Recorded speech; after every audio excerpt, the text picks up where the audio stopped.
Hello everyone. तो स्वागत है आपके अपने YouTube channel the extra man में। और आज हम एक नया चैप्टर लेकर आए हैं आपके लिए, जिसका नाम है पेरीमीटर एंड एरिया। ये बहुत ही सिंपल और बहुत ही आसानी से होने वाला, बट यहाँ पे थोड़ी सी कैलकुलेशन है जो आपको करनी होती है। आप कैलकुलेशन नहीं करोगे तो मैथ ही किस बात का, ठीक है ना। तो इसके लिए हम आपको बताएंगे। सबसे पहले हम बताएंगे कि पेरीमीटर एंड एरिया में क्या क्या होता है, कैसे कैसे होता है, फॉर्मूलाज वगैरह जो होंगे हम वो सारी चीज़ आपको बताएंगे, ठीक है ना। तो बने रहिए हमारी वीडियो के साथ। चलिए तो शुरू करते हैं। तो सबसे पहले हम ये जानते हैं कि एक्चुअली में पेरीमीटर क्या होता है, ठीक है ना। पेरीमीटर किसी फिगर का जो होता है वो क्या होता है। अब perimeter of a plane closed figure is that total length of the boundary that figure. यानी कि आपके पास कोई भी एक फिगर है जो कि क्लोज्ड फिगर है, ठीक है ना। अब इस क्लोज्ड फिगर की आप देख सकते हो, ये क्लोज फिगर है और एक ये क्लोज फिगर है, ठीक है ना। तो आप इसमें देख सकते हो, इसमें आपकी टोटल कितनी साइड दिखाई दे रही हैं आपकी, चार, फोर साइड हैं। तो 1 2 3 4। यानी कि कहने का मतलब ये है कि sum of all sides of the given figure, sum of all sides, यानी कोई भी आपको जो फिगर दिया गया है, जो क्लोज्ड फिगर है, उसकी सभी साइडों को क्या कर देना है, आपको प्लस कर देना है। क्या कर देना है, प्लस कर देना है। और प्लस करने पर जो आंसर आएगा वही हमारा क्या होगा, पेरीमीटर होगा, ठीक है ना। तो इसका मतलब है कि चाहे वो कोई भी फिगर हो, चाहे 3 फिगर का हो, चाहे 4 फिगर का हो, चाहे 5 फिगर का हो। जैसे कि इसमें जो आपको अगला जो दिया गया, इसमें 1 2 3, तो आप क्या करोगे, इन तीनों के तीनों फिगर के जो साइड हैं उन सभी को प्लस कर दोगे। तो पेरीमीटर का मीन्स क्या होता है, sum of all sides of the given figure. अगर आप समझना चाहते हैं सिंपल तरीके से, इस डेफिनेशन के अकॉर्डिंग नहीं, तो सीधे सीधे याद रखिए, sum of all sides of the given figure. किसी भी फिगर की जो साइड्स होती हैं उन सभी को अगर हम सम कर दें तो उनका जो आंसर आएगा वही हमारा क्या कहलाएगा, पेरीमीटर होगा, ठीक है ना। अब हम बात करते हैं, एग्जाम्पल से समझते हैं इन चीज़ों को, ठीक है। जैसे कि मान लीजिए कि हमारे पास एक प्लॉट है, ठीक है, इस टाइप से बना हुआ है। जो क्या है, जो क्या दिया गया आपको, एक रेक्टेंगुलर दिया गया है, ठीक है। मान लीजिए कि इसकी जो लेंथ है वो 50 फीट है, 50 फीट है। और इसकी जो दी गई है वो है 30 फीट है। क्या है, 30 फीट है। तो आप एक बात देखिए कि जो रेक्टेंगल होता है उसमें अपोजिट साइड्स कैसी होती हैं, इक्वल होती हैं। कैसी होती हैं, इक्वल होती हैं। तो इसका मतलब ये कि 50 ये होगा तो 50 ये भी होगा, और अगर ये 30 है तो ये भी कितना हो जाएगा, 30 हो जाएगा। अगर मुझे अब इसका पेरीमीटर निकालना है तो क्या करूँगा, मैं प्लस करता जाऊँगा, 50 प्लस, इस तरीके से सिक्वेंस में चलेंगे, ठीक है। 50 प्लस 30 प्लस 50 और प्लस 30, ठीक है। अब हमने क्या कर दिया, इनको प्लस करने पे कितना आ गया, 160 फीट आ गया। इसका मतलब क्या हो गया, इसकी जो चारों लेंथ हैं, चारों बाउंड्री हैं, क्या है, चारों के चारों बाउंड्रीज हैं, उन चारों बाउंड्रीज का टोटल जो सम है वो कितना है, 160 फीट है। तो इस तरीके से आप समझ गए कि पेरीमीटर क्या होता है। अब आगे बढ़ और जानते हैं कि एरिया क्या होता है। The area is the quantity that expresses the region bounded by a plane closed figure. यानी कि इस एरिया को समझने के लिए मान के चलिए कि आपके पास एक कोई भी क्या है, फिगर दिया गया है जो क्या है, कि स्क्वायर फॉर्म में है, ठीक है। स्क्वायर की जो सभी साइड्स होती हैं वो कैसी होती हैं, इक्वल होती हैं। यानी कि 4 साइड हैं, वो करीब 4 साइड होती हैं, और चारों की चारों कैसी होती हैं, आपकी इक्वल होती हैं, ठीक है ना। मान लीजिए कि अगर इसकी एक भी साइड कोई भी दी गई है, जैसे कि 30 सेंटीमीटर दी गई है, ठीक है ना।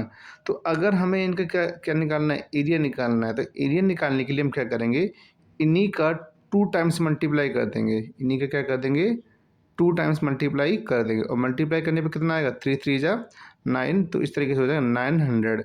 और जब एरिया निकलता है तो कोई भी यूनिट जो लगाते हैं उस पर स्क्वायर लगाते हैं, उस पर क्या लगाते हैं, स्क्वायर लगाते हैं। तो इस तरीके से हमारे पास जो आंसर जो आया है तो कितना है, 900 सेंटीमीटर स्क्वायर, या फिर 900 स्क्वायर सेंटीमीटर भी हम पढ़ सकते हैं इसको, ठीक है ना।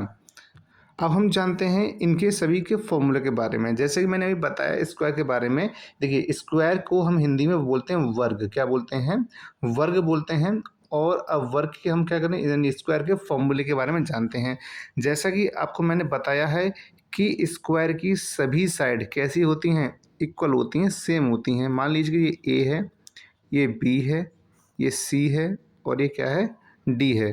तो यहाँ पे हमें जो सभी साइड दी गई हैं वो सभी इक्वल होंगी। कैसे, ए बी बराबर हो जाएगा बी सी, बराबर हो जाएगा सी ए, बराबर हो जाएगा डी ए, यानी कि सभी साइड क्या होंगी, इक्वल होंगी। तो जब भी हमें क्या निकालना है, इसका पेरीमीटर निकालना है। क्या निकालना है, इसका पेरीमीटर निकालना है। तो वो क्या होता है, 4 मल्टीप्लाई साइड होता है। क्या होता है, 4 मल्टीप्लाई साइड होता है। और वहीं अगर मुझे इसका एरिया निकालना है, अगर वहीं मुझे इसका क्या निकालना है, एरिया निकालना है, तो क्या हो जाएगा, साइड मल्टीप्लाई साइड। क्या हो जाएगा, साइड मल्टीप्लाई साइड। और जो भी हमारी यूनिट दी गई होती है, जो भी हमारी यूनिट दी गई होती है, हम क्या लगाते हैं, उस पर स्क्वायर लगा देते हैं। और यहाँ पे सिंपली लिखा जाएगा जो भी यूनिट होती है, जैसे मीटर, सेंटीमीटर, किलोमीटर, जो भी है, ठीक है ना। तो ये लास्ट में यूनिट का रखना कंपलसरी होता है। तो इससे क्या पता चला हमें, कि सबसे पहले तो ये पता चला कि स्क्वायर की जो सभी साइड होती है वो कैसी होती हैं, इक्वल होती हैं। दूसरा, इसका जो पेरीमीटर होता है वो 4 मल्टीप्लाई साइड होता है। तीसरा, एरिया क्या होता है, साइड मल्टीप्लाई साइड होता है। क्या होता है, साइड मल्टीप्लाई साइड होता है। आई होप कि आपको ये समझ में आया होगा। तो हम आगे बढ़े फिर हम, अब हमें जो दिया गया है, हमारे सामने जो दिया गया वो क्या है, वो है हमारे सामने रेक्टेंगल। रेक्टेंगल को हम हिंदी में क्या बोलते हैं, रेक्टेंगल को हम हिंदी में बोलते हैं आयत। क्या बोलते हैं, आयत बोलते हैं। तो रेक्टेंगल में क्या होता है, जैसे आपको देखिए ए बी सी और ये डी, इसमें ये सामने सामने की जो साइड हैं ये इक्वल होंगी। सामने सामने आमने सामने की जो साइड हैं, यानी अपोजिट साइड्स हैं, वो कैसी होंगी, ये इक्वल होंगी, ठीक है। तो यहाँ पे ये देखें कि यहाँ पे जो ए बी है वो बराबर हो जाएगी सी डी के, लेकिन ये बाकी के दो इसके बराबर नहीं होंगी। तो क्या होगा फिर, ए डी बराबर हो जाएगी बी सी के। तो यहाँ पे पहला तो ये पॉइंट है कि अपोजिट साइड इक्वल होती हैं रेक्टेंगल के अंदर। अपोजिट साइड इक्वल होती हैं रेक्टेंगल के अंदर, ठीक है ना। दूसरा क्या है, अब अगर हमें इसका पेरीमीटर निकालना है, अगर हमें इसका क्या निकालना है, पेरीमीटर निकालना है, तो क्या होता है, पेरीमीटर इज इक्वल टू होता है 2 ब्रैकेट में लेंथ प्लस ब्रेथ, लंबाई गुणा लंबाई प्लस चौड़ाई। यानी कि ये जो चीज़ आपको दी गई ये क्या है, लेंथ है। और ये जो दिया गया ये क्या है, आपका ब्रेथ है। क्या है, ये आपका ब्रेथ है, ठीक है ना। ब्रेथ यानी कि चौड़ाई है, ये यानी कि ये क्या है, लंबाई है। और ये क्या है, आपकी चौड़ाई है, ठीक है ना। तो इस तरीके से पेरीमीटर निकल आएगा 2 ब्रैकेट में एल प्लस बी। अब वहीं बात करें इसके एरिया के बारे में, किसके बारे में, एरिया निकालना है। और अगर हमें एरिया निकालना होगा तो हम क्या करेंगे, इसकी जो लंबाई दी गई है और इसकी जो चौड़ाई दी गई, इन दोनों का गुना कर देंगे। यानी कि लेंथ और ब्रेथ का मल्टीपल कर देंगे या प्रोडक्ट निकाल देंगे। इस तरीके से हम क्या पता कर लेंगे, एरिया। तो इस तरीके से हमने यहाँ पे 3 पॉइंट जाने। सबसे पहला, अपोजिट साइड कैसी होती हैं रेक्टेंगल की, इक्वल होती हैं। पेरीमीटर क्या होता है, 2 ब्रैकेट में एल प्लस बी, यानी कि लेंथ प्लस ब्रेथ होता है। एरिया क्या होता है, लेंथ मल्टीप्लाई ब्रेथ होता है। और जैसे मैंने बताया कि यहाँ पे जो भी यूनिट होगी वो यूनिट लिखेंगे, और एरिया में जो यूनिट होती है उस पर स्क्वायर लगाते हैं। क्या लगाते हैं, स्क्वायर लगाते हैं, ठीक है ना। अगर आपको यहाँ तक कोई भी दिक्कत हो तो आप हमें कमेंट करके ज़रूर बताएं, ठीक है ना। और अगर डाउट नहीं है तो बहुत अच्छी बात है, ये तो बहुत बढ़िया बात है हमारे लिए कि आप एक बार में चीज़ों को समझते जा रहे हो। अब हमारे पास एक सबसे बेहतरीन जो चीज़ है वो है हमारा पाइथागोरस थ्योरम। ये बहुत ज़्यादा इम्पोर्टेंट होता है और लास्ट तक हमें ये 10th तक हमें हमारा पीछा नहीं छोड़ता है, कभी पीछा नहीं छोड़ता। नॉर्मली ट्रिग्नोमेट्री जैसे सब्जेक्ट हमारे मैथ में जब बड़ी क्लास में आएगा तो उसमें तो ये 100% यूज होना ही होता है, ठीक है ना। तो 12th तक पीछा नहीं छोड़ता ये। तो लेकिन इसको समझना बहुत आसान है। क्या समझना है भाई, इसमें इसमें समझना ये है कि जैसे आपको ये एक ट्रायंगल दिया गया, ये कैसे ट्रायंगल है, ये ट्रायंगल आपका राइट एंगल्ड ट्रायंगल, ठीक है। क्या है, राइट एंगल्ड ट्रायंगल। यानी कि इसमें एक एंगल जो कितने का होता है, 90 डिग्री का होता है। कितने का होता है, 90 डिग्री का होता है, ठीक है ना। तो इस तरीके से हम ये जानेंगे कि पाइथागोरस थ्योरम एक्चुअली क्या होती है। तो अगर हम इसमें देखें, अगर मैं इसमें देखें कि यहाँ पे जो सबसे बड़ी जो लेंथ दी गई है इसे बोलते हैं हाइपोटेनस। क्या बोलते हैं, हाइपोटेनस। और राइट एंगल के जस्ट नीचे वाली जो साइड होती है वो क्या है, आपकी बेस है। और राइट एंगल के जस्ट बगल में जो साइड होती है वो आपकी परपेंडिकुलर होती है। क्या होती है, परपेंडिकुलर।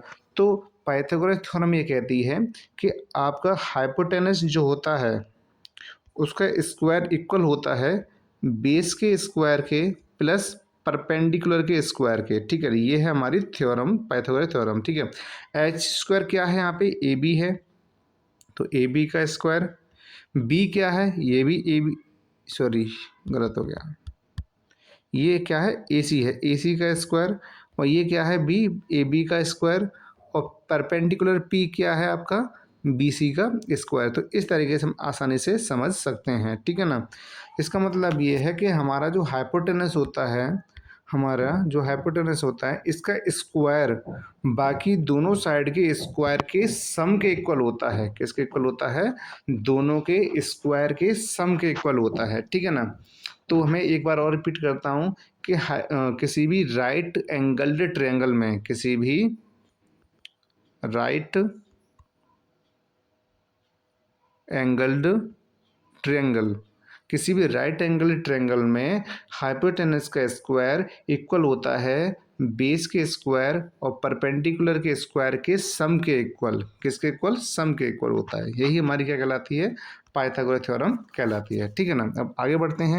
अब हम यहाँ पे ट्रायंगल लेके चलते हैं। अभी हमने जो समझी है वो क्या है, पाइथागोरस थ्योरम। लेकिन मैंने बताया कि पाइथागोरस थ्योरम जो होती है वो सिर्फ राइट एंगल्ड ट्रायंगल के लिए होती है। किसके लिए होती है, राइट एंगल्ड ट्रायंगल के लिए होती है। और लेकिन हमारे पास ये दूसरा ट्रायंगल दिया गया है, तो यहाँ पे मान लेते हैं ये ए है, ये बी है, ये सी है। ये बीच में जो हमारी जो लाइन जा रही होती है इसे बोलते हैं हम एच, हाइट बोल सकते हैं या फिर एल्टीट्यूड भी बोल सकते हैं। यहाँ पे एच इक्वल टू क्या होता है, हाइट भी होता है और क्या होता है, एल्टीट्यूड भी होता है। ठीक है, नीचे वाली जो साइड दी जाती है वो क्या होती है, बेस होती है।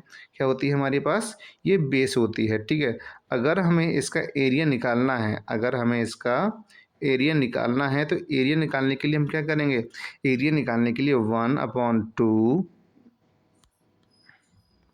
1/2 मल्टीप्लाई बेस मल्टीप्लाई हाइट। तो ये क्या बन जाएगा हमारा, एरिया का, एरिया ट्रायंगल का एरिया निकालने का फॉर्मूला बन जाएगा। अब मैं बताऊं कि इसमें पेरीमीटर कैसे निकालते हैं। तो पेरीमीटर निकालने का सिंपली तरीका है कि अगर आपको एक साइड ये दी गई है, एक साइड ये दी गई है और एक साइड ये दी गई है, तो हम तीनों की साइड का सम कर देंगे, हम तीनों की साइड का सम कर देंगे और क्या हो जाएगा, पेरीमीटर हो जाएगा। तो मैंने पहले ही स्लाइड में बताया मैंने कि सम ऑफ ऑल साइड, किसी भी फिगर की जो सभी साइड होती हैं उनकी सभी साइड को प्लस कर दीजिए, क्या निकल के आता है आपका, पेरीमीटर निकल के आ जाता है। ठीक है ना, और एरिया क्या होता है, 1/2 बेस मल्टीप्लाई हाइट होता है। ठीक है, अब जैसे कि थोड़ी देर पहले मैंने आपको थ्योरम के बारे में बताया था, तो इसमें जैसे कि आपके पास अलग एक ट्रेंगल है। ठीक है, यानी कहने का मतलब ये तो राइट एंगल ट्रेंगल है, यानी रेट है, तो इसमें तो हम पाइथागोरस थ्योरम से ही सारी चीज़ें करेंगे हम। लेकिन अगर हमें कोई नॉर्मल ट्रेंगल, जो भी मैंने बताया है कि अगर वहाँ पे आल्टीट्यूड ना दिया जाए और सिर्फ तीन अलग अलग साइड दी जाएँ, तीन अलग अलग क्या दी जाए, हमें साइड दी जाएँ, तब उस वक्त के लिए हमारे पास क्या लगाना, हमें लगाना होता है हेरोन्स फार्मूला। क्या लगाना होता है, हेरोन्स फार्मूला लगाना होता है। ठीक है, ये क्या होता है, इसको कैसे करते हैं ये जान लेते हैं इसको एक बार अच्छे से। तो ये होता है, पहले तो क्या करिए आप, इसका सेमी पेरीमीटर निकालिए। इसका क्या निकालिए, सेमी पेरीमीटर। तो सेमी पेरीमीटर क्या होता है, पेरीमीटर का आधा होता है। तो सबसे पहले आप क्या करिए, सभी साइड को प्लस कर दीजिए, सभी साइड को प्लस करके जो आंसर आएगा फिर उसे 2 से डिवाइड कर दीजिए, तो ये निकल आएगा सेमी पेरीमीटर। अब हमें क्या निकालना है, ट्रायंगल का एरिया निकालना है। क्या निकालना है, एरिया। तो ये फॉर्मूला होता है एस माइनस ए, एस माइनस बी और एस माइनस सी। यानी कहने का मतलब ये है कि पहले तो आपको क्या करना है, पहले आपको पेरीमीटर निकालना है, सेकंड आप सॉरी सेमी पेरीमीटर निकालना है, सेकंड आपको एरिया का फॉर्मूला लगाना है। एस क्या है, यहाँ पे एस सेमी पेरीमीटर है, ए क्या है, साइड दी गई है, बी साइड है और एक सी साइड है। ठीक है ना, तो इस तरीके से हम क्या कर सकते हैं, किसी भी ट्रायंगल का एरिया आसानी से निकाल सकते हैं। कब, जब हमारे पास ना तो बेस दिया गया हो और ना ही हमारे पास हाइट अल्टीट्यूड दिया गया हो, यानी कि हाइट दी गई हो, ये चीज़ नहीं दी गई हो, हमें सिर्फ साइड दी गई हो, तब हम क्या करेंगे, हेरेंस फार्मूला लगाएंगे। वहाँ पे क्या लगाएंगे, हेरेंस फार्मूला लगाएंगे। और ये ट्रायंगल किसके लिए है आपका, ये राइट एंगल ट्रायंगल है, तो इसमें चलिए पाइथागोरस थ्योरम लगेगी, ठीक है ना। अब हमारे पास आ गया है सर्कल। सर्कल एक बहुत ही अच्छा कॉन्सेप्ट है। सर्कल में आप देख पा रहे हैं कि यहाँ पे सबसे पहले क्या सेंटर दिया जाता है, सेंटर से लेके यहाँ तक की जो डिस्टेंस है वो रेडियस कहलाती है। और अगर ऐसे लाइन को पूरा खींच दिया जाए तो ये कहलाती है आपकी डायामीटर। क्या कहलाती है, डायामीटर कहलाती है। तो सबसे पहले हम ये जानते हैं कि अगर हमें डायामीटर निकालनी है तो हम क्या कर देते हैं, 2 का मल्टीप्लाई रेडियस में कर देते हैं। और अगर हमें रेडियस निकालनी है तो हम क्या कर देते हैं, डायामीटर में 2 से डिवाइड कर देते हैं। तो हमारे पास ये दो अलग से फॉर्मूले आ गए। अब हमें निकालना होता है यहाँ पे सरकमफेरेंस। क्या निकालना होता है, सरकमफेरेंस निकालना होता है। तो अब ये क्या होता है सरकमफेरेंस, जैसे ही हमने पढ़ा था कि किसी भी फिगर की जो साइड्स होती हैं, सभी साइड का जो सम होता है वो क्या होता है, पेरीमीटर कहलाता है। पेरीमीटर, अब इसमें साइड नहीं होती, इसमें पूरा कर्व लाइन होती है, कर्व साइड होती है। इस वजह से इसमें इसको सरकमफेरेंस कहा जाता है। और ये क्या होता है, ये होता है 2πr, यानी कि रेडियस के टर्म में होता है 2πr होता है। और अगर डायमीटर के टर्म में निकालेंगे तो क्या होगा, पाई मल्टीप्लाई डी हो जाएगा। क्या हो जाएगा, पाई मल्टीप्लाई डी हो जाएगा, ठीक है ना। वहीं हमें अगर इसका एरिया निकालना हो तो हो जाता है पाई आर स्क्वायर। ये किसके है, रेडियस के टर्म में है। और पाई डी अपॉन 2 का होल स्क्वायर, तो क्या हो जाएगा, ये डायमीटर के टर्म में हो जाएगा, ठीक है। तो वहीं पाई की वैल्यू देखें तो पाई की वैल्यू क्या होती है, एक तो होती है 22/7 और एक होती है 3.14, ठीक है। इनमें से जो दी जाएगी वही हमें रखनी होती है, लेकिन ये कभी चेंज नहीं होती हैं, ये यूनिवर्सल हैं, तो इस वजह से यही वैल्यू रहेंगी। तो अब हमें जहाँ तक मुझे उम्मीद है कि आपको जितने भी कॉन्सेप्ट रहे हैं वो पूरे क्लियर हो गए होंगे, ठीक है। हमने क्या पढ़ा, हमने यहाँ पे स्क्वायर पढ़ा, हमने यहाँ पे रेक्टेंगल पढ़ा, ट्रायंगल भी पढ़ा, और इसके बाद सर्कल भी पढ़ लिया हमने, पाइथागोरस थ्योरम भी पढ़ लिया हमने, ठीक है ना। ये हमने टोटल 5 जो कॉन्सेप्ट हमने लिए हैं और हमने यहाँ पे एक्सप्लेन किए हैं। यही पूरे के पूरे आगे जितना भी चैप्टर रहेगा, जितने भी क्वेश्चंस आएंगे उन वो सारे सारे इसमें आएंगे। तो चलिए अब विदा लेते हैं, तब तक के लिए आप पढ़ते रहें, स्वस्थ रहें, खुश रहें और मुस्कुराते रहें।